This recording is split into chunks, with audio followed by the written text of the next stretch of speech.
On attribue à Albert Einstein d'avoir déclaré que les intérêts composés sont la 8e merveille du monde. Celui qui le comprend s'enrichit, celui qui ne le comprend pas le paye. Vous commencez à investir en bourse et partout on vous rappelle l'importance des intérêts composés. Et c'est vrai, c'est un élément essentiel pour toute personne souhaitant investir et, pourquoi pas, atteindre l'indépendance financière. Mais finalement, que sont les intérêts composés et pourquoi sont-ils aussi importants dans le monde de l'investissement? Pour commencer, il faut comprendre ce que sont les intérêts composés. Les intérêts composés, c'est l'argent gagné grâce à vos placements que vous allez utiliser pour produire de nouveaux intérêts. L'idée, c'est que vous réinvestissiez l'argent de vos placements afin que cet argent vous rapporte à son tour de l'argent. Autrement dit, on parle d'intérêts composés lorsque les gains précédents sont utilisés pour produire à leur tour des gains. Pour que cela soit plus parlant, je vais vous montrer le fonctionnement des intérêts composés. Et pour cela, on va prendre un exemple, et on va utiliser un tableau qui calcule automatiquement les intérêts composés. Ce tableau d'ailleurs, vous pouvez le télécharger, le lien est dans la description. Donc, si vous investissez 1000 € sur un placement rapportant 10% par an, la première année, vous allez toucher 100 €, c'est-à-dire 10% de 1000 €. La deuxième année, si vous laissez tous vos gains investis aussi à 10% par an pour produire à leur tour des gains, vous toucherez cette fois-ci 10% de 1100 €, donc 110 € de gains. La troisième année, 121 €, et ainsi de suite, et la 10e année, 236 € de gains. De cette manière, 1000 € placés à 10% d'intérêts composés par an deviennent 1611 € après 5 ans, 2594 € après 10 ans, 4177 € après 15 ans, 6727 € après 20 ans et 17 449 € après 30 ans. Vous ajoutez chaque année les intérêts que vous avez gagnés les années précédentes et ainsi la somme totale d'argent augmente de plus en plus vite car les intérêts sont calculés sur une somme d'argent qui grandit sans cesse. Et les intérêts sont donc toujours plus importants. C'est ce que l'on appelle l'effet boule de neige des intérêts composés. Votre argent vous rapporte de plus en plus d'argent avec le temps. Donc, vous l'avez compris, le facteur temps est l'élément le plus important dans le calcul des intérêts composés.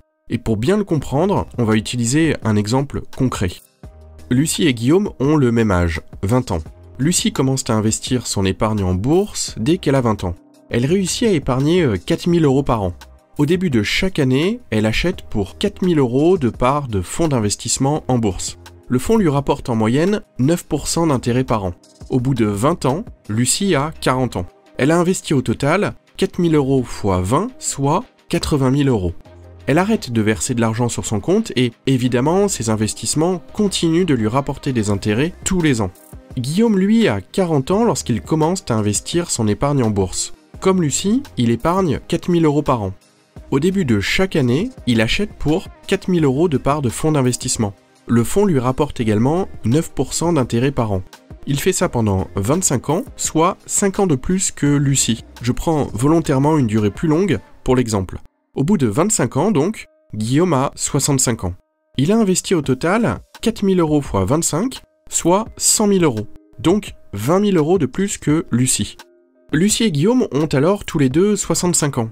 Selon vous, qui de Lucie ou Guillaume ont le plus d'argent? Lucie a épargné et investi 80 000 € et son argent lui a rapporté des intérêts pendant 45 ans. Et Guillaume, lui, a épargné et investi 100 000 € et son argent lui a rapporté des intérêts pendant 25 ans. Eh bien, malgré le fait que Guillaume ait épargné 5 années de plus que Lucie, à 65 ans, Guillaume a 352 000 €, Lucie, elle, a 1 830 000 €.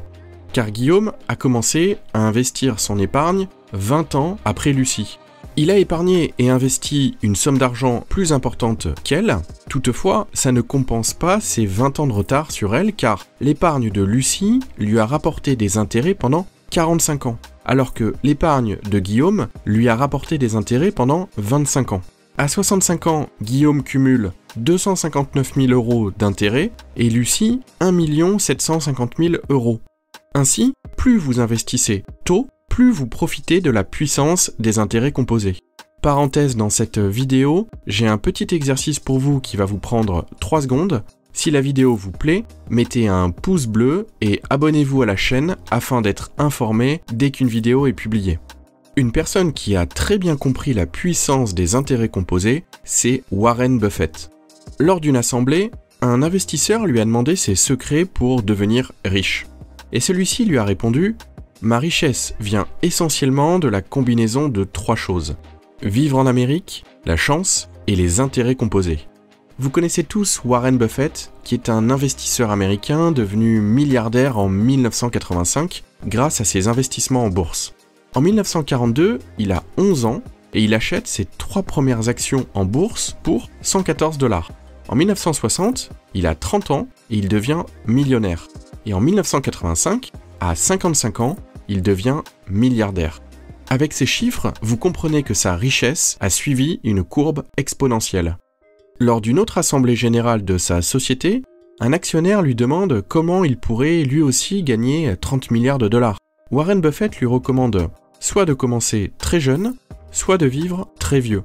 Donc toujours ce facteur temps qui est très important, mais pas que ce facteur-là. Pour exploiter au mieux les intérêts composés, vous devez jouer sur 4 facteurs principaux.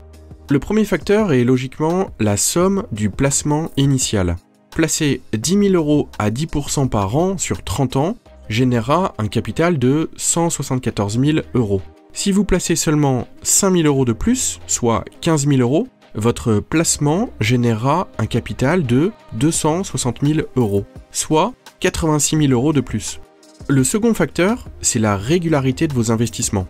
Si en plus de votre placement initial de 15 000 €, vous contribuez par exemple à hauteur de 150 € par mois, votre capital final peut être plus que doublé.